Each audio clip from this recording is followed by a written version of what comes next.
네, 권사회 정말 어마어마한 숫자들이 나오셔가지고 감사합니다. 저에게 권사회라고 느껴지면 저희 할머니가 항상 생각나요. 종탑에서 저 어렸을 때 할머니 품에 저를 끌어안으시고 기도할 때 위에서 막 물이 떨어져요. 침이더라고요. 그렇게 저는 그렇게 밤에 할머니 품에서 자고 그 기도 먹고 살았습니다. 그래서 우리 교회 권사인 분들, 우리 청운교회가 든든하게 서가는 이유가 우리 권사님들 기도 덕분에 이렇게 잘 서가는 줄로 믿습니다. 네. 오늘 제목이 애굽에서 온 그대입니다. 뭔지 아시죠? 요즘 화제가 되고 있는 SBS 드라마 별에서 온 그대의 패러디 제목이에요. 별에서 온 그대. 1909년도에 1909년 9월 25일에 조선 땅에 떨어진 외계인, 그 남자가 지금 404년이 지난 지금 이 지구에 지금까지도 살고 있어요. 그래서 그때랑 똑같이 그 외모를 지니고 그대로 이렇게 아름다운 모습 그대로 살고 있습니다. 그 외계인이다 보니까 시력이 되게 좋아요. 매의 시력, 늑대의 청력, 놀라운 속도로 이동할 수 있고 순간순간 누군가의 가까운 미래에 일어날 일들을 예측도 한답니다. 그래서 근데 이 외계인은 절대로 자기가 가지고 있는 초능력을 쓰질 않아요. 그리고 지구를 떠날 그날까지 고요하고 품격 있게 아주 차도남으로 그 누구에게도 방해받지 않으면서 살 계획이었습니다. 그런데 이제 한 사람을 만나죠. 천송이라는 여자를 만나면서 이 주인공은 전혀 다른 상황들에 펼쳐지게 됩니다. 그래서 지구에 온 지 400년 만에 이 아름다운 외계의 남자가 이제 진짜 사랑을 하게 되는 그런 내용의 드라마입니다. 오늘 말씀도 430년 동안 이렇게 종살이를 하던 이스라엘 백성들이 진짜 사랑을 다시 알게 되고 다시 그 사랑을 시작하게 되는 그런 말씀의 이 초두를 우리가 읽어보았습니다. 물론 이 이스라엘 백성들이 그 사랑을 확인해서 계속 그 사랑을 끝까지 유지하느냐? 그렇지 않습니다. 하나님의 사랑을 의심하는 대목들, 오늘 주일 설교에서도 우리가 다 들었다시피 금송아지 사건, 이게 대표적이지 않습니까? 그렇죠? IMF도 아닌데 금모으기 운동을 이렇게 해가지고, 이런 상황들이 자꾸 이렇게 연출이 되죠. 어쨌든 그런 모습 가운데서도 이 이스라엘 백성들을 향해서 단념하지 않는 그 하나님의 그 사랑을 계속해서 우리가 보게 되고 느끼게 됩니다. 그래서 우리도 애굽에서 온 그대입니다. 죄 가운데 빠져서 살아가는 우리들을 단념하지 않으시고 계속해서 끝없는 그 당신의 사랑을 우리에게 보여주시면서 인도하시는 그 하나님을 오늘 이 밤에 선포하려고 합니다. 오늘 중고등부 예배 때도 이런 말씀 함께 나눴습니다만, 죄로 가득한 이 세상에서 죄를 안 짓고 산다는 것, 아무리 노력해도 죄를 짓게 되는 게 우리예요. 마치 이 폭풍우가 몰아치는 현장 속에서 비닐우산 딸랑 하나 들고 서 있는 꼴입니다. 비닐우산 하나 들고 비를 안 맞겠다고 몸부림치는 우리는 어떻게 이렇게 비를 안 맞을 수가 있어요? 어떻게 죄를 안 지을 수가 있겠습니까? 우리가 율법으로는 죄를 안 지을 수가 없다고 오늘 예배 시간에 들었죠? 의인은 없나니 하나도 없어요. 죄를 안 지을 수가 없어요. 그래서 예수님이 오신 거죠. 우리마저도 죄질을 짓고 살지만, 그러나 우리가 하나님을 가까이 할 수 있는 이유는 예수님의 그 십자가의 은혜, 대속의 은혜가 있기 때문에 날마다 가까이 할 수가 있는 겁니다. 그러니까 우리가 기도할 수 있는 것도 하나님의 은혜예요.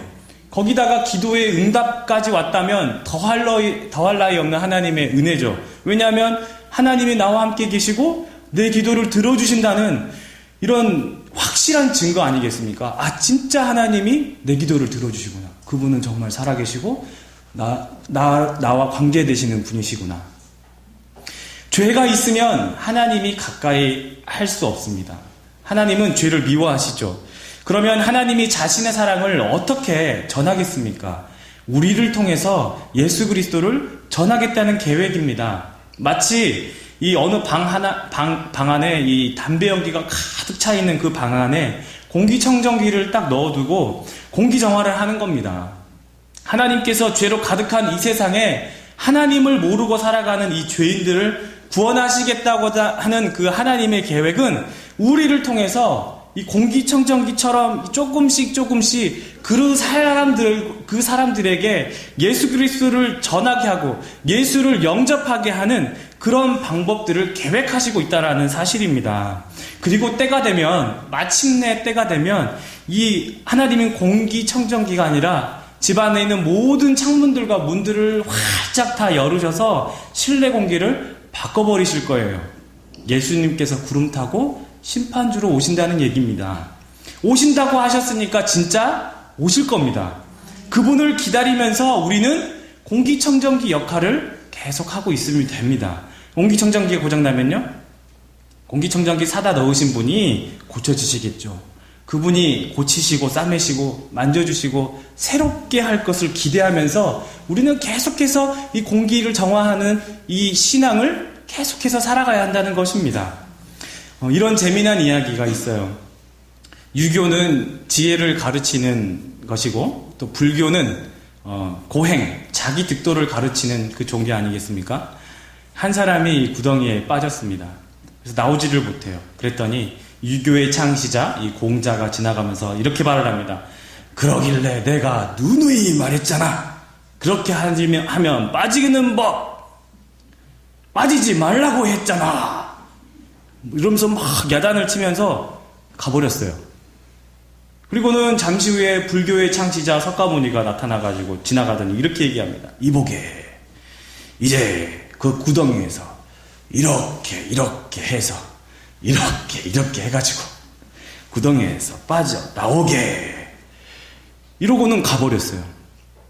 건져주지는 않고. 그 사람이 살려고 발버둥 치려고 했는데, 아니 뭐 이 방법 저 방법 다 안 해봤습니까? 잠시 후에 예수님이 지나가시다가 구덩이에 빠진 사람을 발견합니다. 그리고는 말이 필요 없어요. 지체 없이 구덩이에 같이 빠지셨습니다. 그리고 그 사람을 구덩이 밖으로 올려주시는 겁니다. 여러분, 찬송가가 떠오르지 않습니까? 하나님 사랑은 온전한 참사랑 내 맘에 부어주시사 충만케 하소서. 사랑 아니겠습니까? 사랑. 해도 안 되는 걸 하나님이 아셔요. 구덩이가 있는 걸 누가 모르겠습니까? 다 빠지는 거예요. 하나님도 그걸 아셔요. 그래서 그분이 율법을 완성케 하러 오신 거 아니겠습니까? 율법을 줘도 빠지는 걸 어떻게 해요? 예수님 그분이 직접 오셔서 우리를 올려주시는 방법밖에는 없습니다. 우리가 죄짓고 사는 거 다 아십니다. 지혜를 터득해도 아무리 고행을 해도 죄에서 빠져나올 방법이 없어요. 그래서 예수님을 통해 단 한 번의 죽으심으로 우리를 그 죄 가운데 그 구렁텅이에서 한 번에 올려지게 되는 체험을 모두가 다 경험하게 되는 줄 믿습니다. 이 날마다 짓는 죄, 주일을 청소하면서 예배 때마다 죄를 고백하고 사함을 받는 거죠. 그래서 예배는 클리닝이에요. 그리고 한 주간 말씀과 기도로 그리고 봉사와 헌신으로 사는 것, 이게 신앙생활의 드라이빙입니다. 천국 향해서 가려고 차를 깨끗하게 씻습니다. 그런데 안 가면 어떡해요? 천국 향해서 가야 될 거 아니겠어요? 말씀과 기도, 봉사와 헌신이 있어야지 드라이빙이 가능한 거예요. 그 차선을 그렇게 가다가 자꾸 이렇게 어디로 갈지를 모르고 막 자꾸 헤매요. 그럴 때마다 성령 하나님께서 우리의 내비게이션 되실 줄 믿습니다. 그분이 우리의 목적지를 안내해 주시는 거예요. 그래서 간혹 가다가 잘못 차선을 들 경우에도 하나님께서 좌회전입니다. 우회전입니다. 유턴입니다. 길을 잘못 들었어요. 유턴입니다. 유턴하라고요. 그래도 유턴을 안 해. 마침내 이제 우리 오늘 본문 말씀처럼 하나님께서 이 고난을 통해서 다시 유턴하게 만드시는 걸 우리가 보는 겁니다. 여러분, 430년이면요, 이 10세대가 넘는 세대 교체예요. 1장 8절에 보면 요셉을 알지 못하는 새로운 왕이 등장합니다. 왜 등장하는 거죠? 이스라엘 백성들 때문에 하나님께서 등장시키는 거예요. 하나님께서 이스라엘 백성들을 잊으셨겠습니까? 아니에요. 하나님은 기다리신 거예요. 이 430년이 흘렀지만 그들의 부르짖는 소리를 여전히 기다리고 계신 거예요. 그러다가 때가 되었습니다. 이제 유턴하라고 하는데 정말 안 해요. 새 왕을 통해서 하나님은 고된 노동을 시킵니다. 하나님을 찾도록 하는 방법이에요. 출애굽기 1장 7절부터 11절을 보면요, 이스라엘 자손이 애굽 땅에 가득하게 되었다고 나옵니다. 그러니 상대적으로 애굽인들의 입장에서는 어떻겠어요? 부담이 컸겠죠. 이 요셉을 알지 못하는 새 왕이 등장했는데 이 새 왕이 요셉을 모를 리가 전혀 없습니다. 왜냐하면 이 왕은요, 이 당시에 이 왕은 항상 왕으로 등극하기 전에 모든 나라의 역사와 문화를 다 배워요. 요셉을 왜 모르겠습니까? 또한 모세가 또 그렇게 배웠잖아요. 모든 나라의 역사들, 문화들. 그리고 이 애굽 땅에 산 지 430년인데 이스라엘 백성들도 이 애굽 사람들하고 많이 동화가 됐어요. 누가 누군지 잘 몰라요. 그런데 새 왕이 똑같이 이렇게 백성이라고 여겼다면 이스라엘 자손이라고 굳이 구별할 필요가 없겠죠. 요셉을 모른다는 그런 이 말씀은 요셉이 애굽 땅에 끼쳤던 은혜를 새 왕은 무시한다는 거예요. 무시하고 있다는 거예요, 지금. 이래저래 해서 이 이스라엘 백성들이 이 땅에 와서 함께 살게 되었다는 걸 새 왕이 알게 되었습니다. 이제 애굽 사람들보다 이스라엘 사람들이 더 많아진다는 사실에 마음에 적개심을 느끼게 되는 거죠. 하나님께서 그 새 왕을 일으켜서 그 마음에 적개심을 불어넣습니다. 바로 왕이 목이 굳어서 강팍해진 것처럼 하나님이 그 마음을 쓰세요. 전쟁이 일어날 때 우리 아군보다 이 이스라엘 백성들이 적군들하고 연합해서 싸우면 우리가 질 텐데 어떡하지? 그래서 새 왕이 이스라엘 백성들을 이제 감독을 세워놓고 이스라엘 백성들을 노역을 시키는 거예요. 그래서 종살이를 시키기 시작합니다. 새로운 왕의 전략이에요. 그 전까지는 이스라엘 백성들을 이런 노역하지 않았습니다. 그냥 이스라엘 자손들은 애굽인들이랑 같이 평범하게 똑같이 살았어요. 하나님을 찾지 않았다는 겁니다. 왜요? 모든 게 풍족하니까. 애굽 땅으로 다 이렇게 우리가 성경을 보면 애굽 땅으로 다 이렇게 피신을 와서 거기에서 좀 이렇게 마음에 여유를 찾는 우리 아브라함이나 이런 사람들을 우리가 볼 수 있는데 애굽 땅이 그런 땅입니다. 풍족한 땅이에요. 소도 언덕이 있어야 비빈다라는 속담이 있습니다. 언덕이 있어야지 소도 가려운 것을 비비거나 또 언덕을 디뎌 볼 수 있다라는 뜻이죠. 누구나 의지할 곳이 있어야 무슨 일을 시작하거나 이룰 수 있다. 그런 비유입니다. 태평하니까 하나님 없어도 잘 살았나 봅니다. 고기도 있고 마늘도 있고 믿음으로 먹었나 봅니다. 비빌 언덕이 믿음을 가로막고 있으면 하나님은 그 언덕을 파버리세요. 웅덩이로 만드십니다. 하나님을 멀리하는 것이 태평이라면 하나님은 그 태평을 가져가 버리세요. 신명기 8장 12절로 14절에 이런 말씀이 있습니다. 내가 먹어서 배부르고 아름다운 집을 짓고 거주하게 되며 또 내 소와 양이 번성하며 내 은금이 증식되며 내 소유가 풍부하게 될 때 내 마음이 교만하여 내 하나님 여호와를 잊어버릴까 염려하노라. 근데 이스라엘 백성들이 진짜 풍족하니까 잊어버렸어요. 사는 게 하나님 없어도 잘 살아요. 문제가 없는 것 같아요. 여기서 중요한 원리를 깨닫습니다. 하나님의 택함 받은 사람, 하나님 없이 살 수 없게 만드십니다. 여러분, 죄의 시작이 어딘지 알고 계시죠? 하나님보다 높아지려고 하는, 하나님보다 더 높아지려고 하는 그 하나님을 대적한 천사가 하나님의 저주를 받고 땅으로 떨어졌어요. 이게 사탄입니다. 그 사탄, 교만함이 죄의 뿌리였고 거기가 죄의 시작이 바로 사탄이었어요. 에덴 동산 중앙에 먹지 말라고 한 먹으면 반드시 죽으리라고 말씀하신 나무가 있습니다. 그 나무에 뱀이 등장하죠. 그리고 여자도 등장합니다. 그런데 이 뱀에 대한 설명이 나옵니다. 들짐승 중에 가장 간교한. 근데 이 간교한 뱀을 누가 지었다고 나오면 여호와 하나님께서 뱀을 지었다고 나와요. 하나님께서 만드신 뱀을 사탄이 사용하고 있습니다. 하나님이 죄를 만드신 게 아니라 하나님이 만드신 이 피조물 중에 사탄이 하나님을 반역해서 생겨난 것이 죄라는 말이에요. 죄란 무엇입니까? 하나님을 반역하는 겁니다. 하나님을 멀리하는 게 죄예요.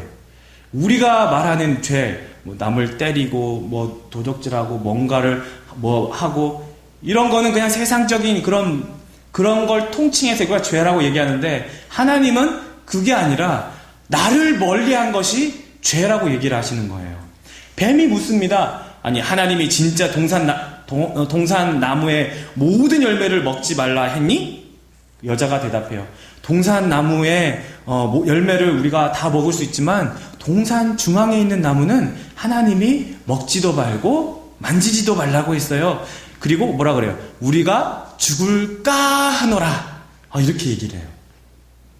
그 뱀이 말을 합니다. 아니야, 결코 죽지 않아. 오히려 네 눈이 밝아져서 하나님처럼 선악을 알게 될 거야. 이렇게 얘기합니다. 그리고는 이 여자가 눈을 딱 들어서 딱 보니까 이제 어떻게 됐어요? 이미 꼬심에 넘어갔어요.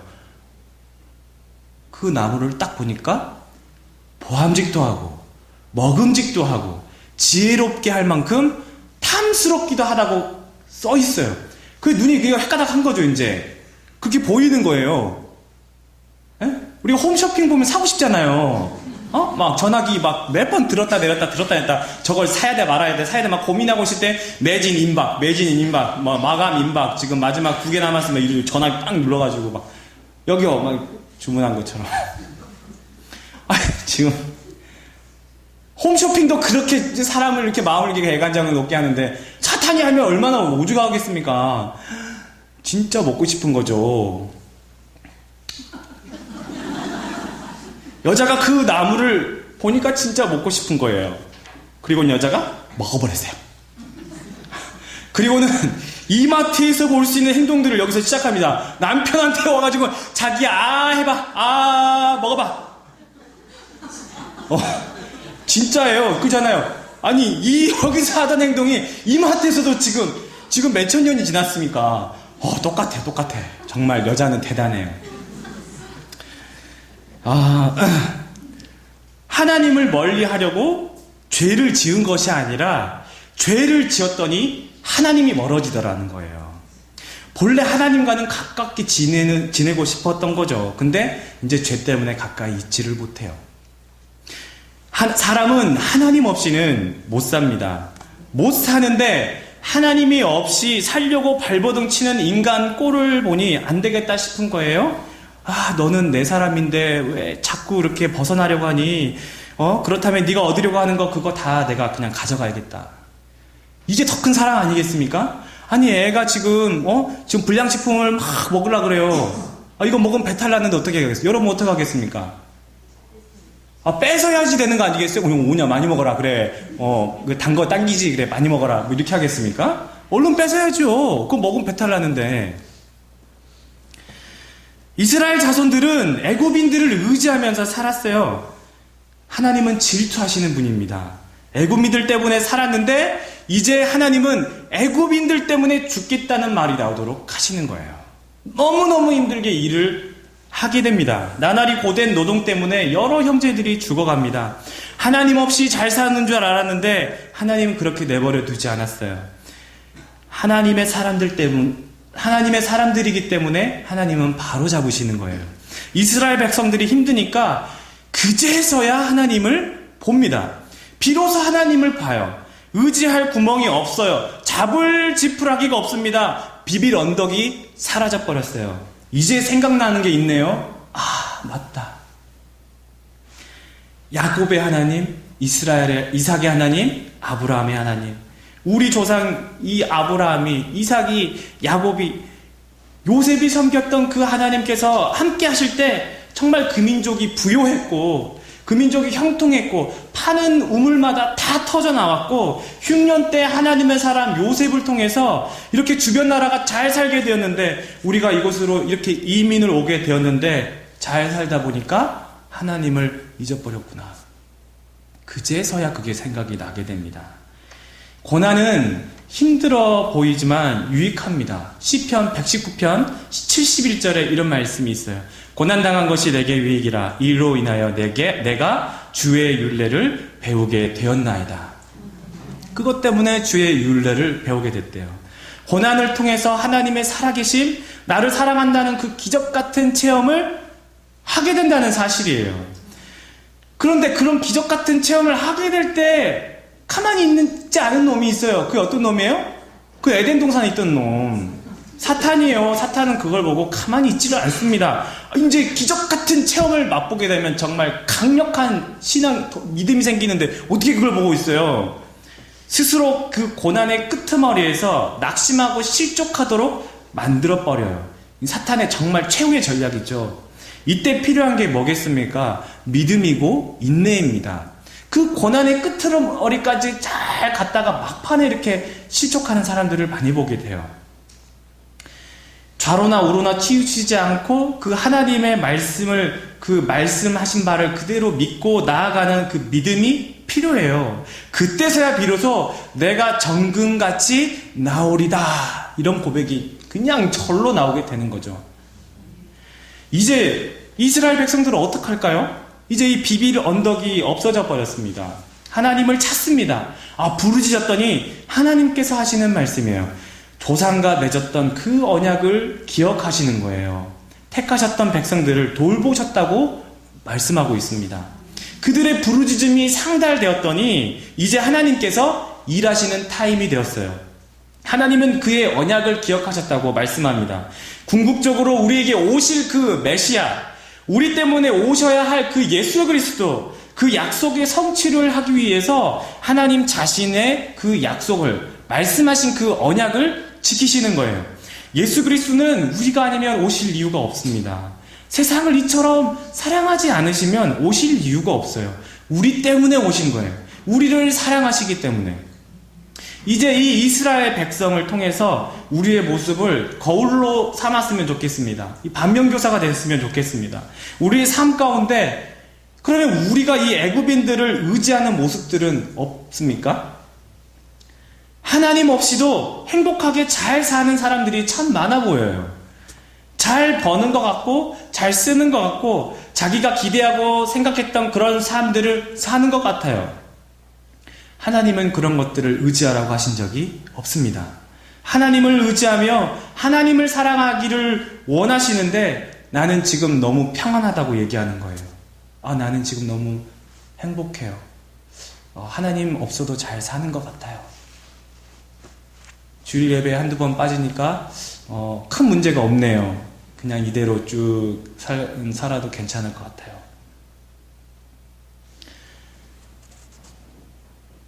하나님 없어도 잘 살 수 있을까요? 하나님 없어도 우리에게 의지할 것들이 너무나 많은 것 같아요.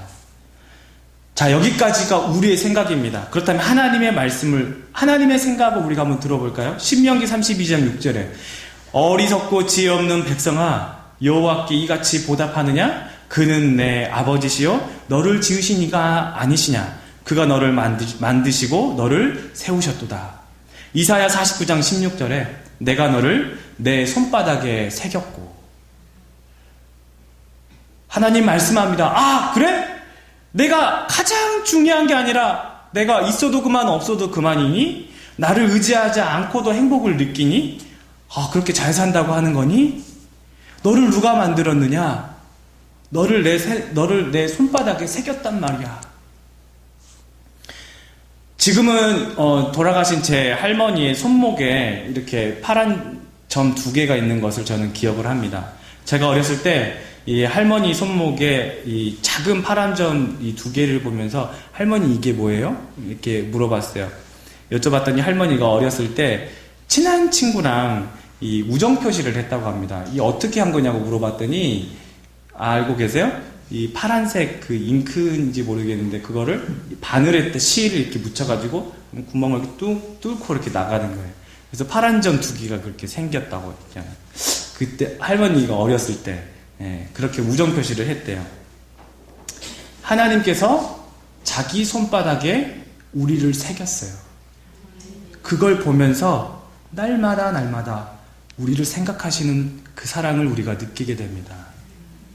우리를 지으신 분께서는 질투하시는 하나님이에요. 비빌 언덕 때문에 하나님의 우선순위가 하락하는 것을 하나님은 싫어하십니다.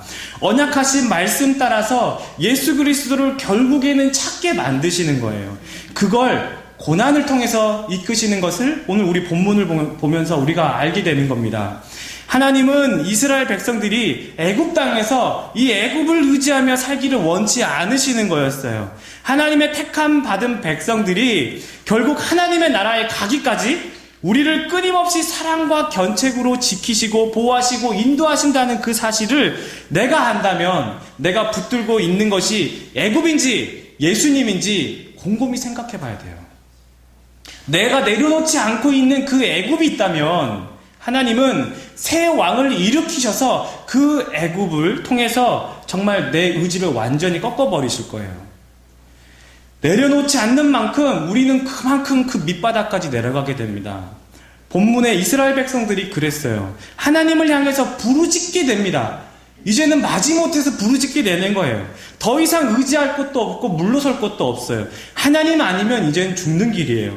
내가 하나님 의지하지 않고 계속 내가 내 의지를 밀고 나가다 보면, 애굽을 의지하다 보면은 하나님은 새로운 왕을 보내십니다. 하나님을 떠나서 하는 것보다 하나님을 찾는 게 하나님 보시기엔 더 낫다고 생각하시기 때문에 망하게 하려고 우리에게 고난을 허락하시는 게 아니라 다시 하나님을 찾도록 우리에게 고난을 주시는 거예요. 하나님이 돌보고 기억하셨다라는 말씀을 우리가 눈여겨봤으면 좋겠습니다. 이제 하나님께서 이스라엘 백성들의 기도에 이 응답하실 차례예요. 잠시만 있어보면 이 본문 이후로부터는 도저히 이해할 수 없는 방법들로 이 애굽인들을 하나님께서 다루시거든요. 하나님의 자녀들을 괴롭히는 것은 하나님이 사용하시다가 나중에는 처참히 하나님이 응징하시는 것을 볼 수 있게 됩니다. 지금 이게 하나님의 방법 중에 하나예요. 하나님 자신을 모독하는 거기 때문에. 왜? 하나님이 선택한 백성을 이네들이 지금 괴롭히잖아요. 근데 어쨌든 하나님이 이 백성들을, 다른 민족들을 통해서 이 백성들을 돌아오게 하신 다음에는 반드시 그 백성을 하나님 반드시 다시 치십니다.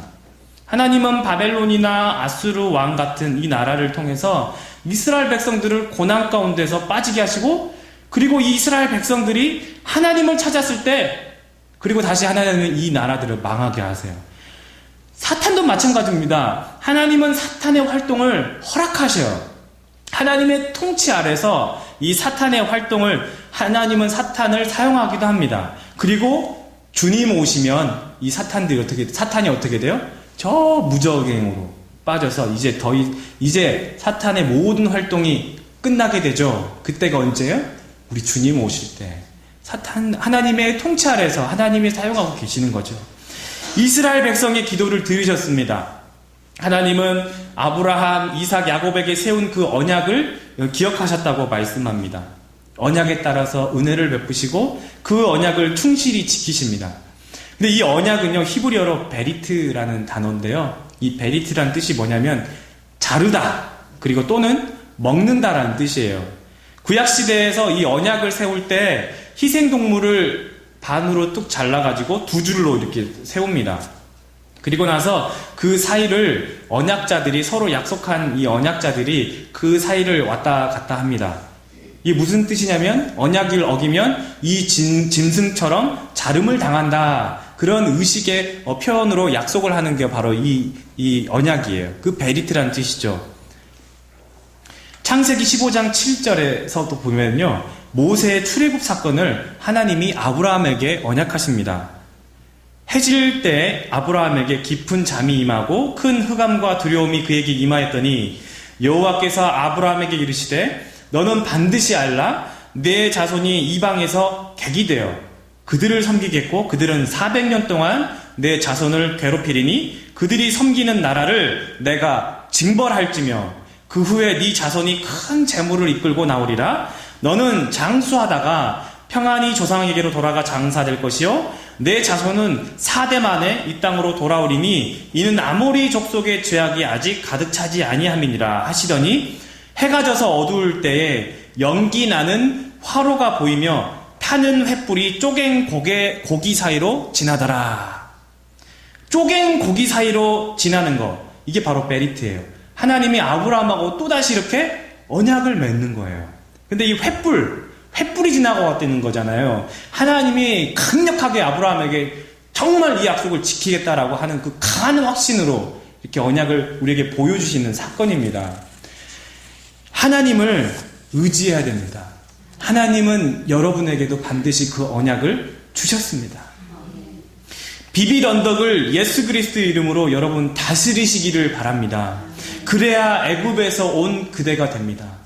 우리에게 새 언약을 주신 분이 우리를 핏값으로 사신 바 되었으니 하나님의 이끄심은요, 우리에게 고난을 주시더라도 우리가 망하게 하시려고 하는 것이 아니에요. 우리가 죄짓고 사는 거 우리가 미워서 힘들게 하려고 그렇게 주시는 고난이 아니라는 사실입니다. 우리가 비빌 언덕이 있습니까? 철저하게 내려놔야 돼요. 그리고 하나님 바라보면서 하나님 의지하면서 언약 붙들고 살아가셔야 됩니다.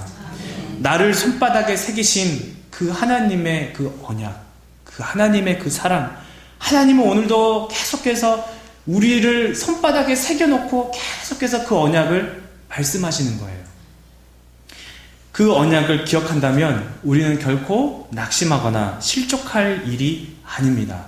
고난이 오더라도 우리가 하나님께서 우리와 약속하신 그 언약을 우리가 기억해야 됩니다. 그분은 우리를 향한 자신의 계획을 단념하는 분이 아니에요.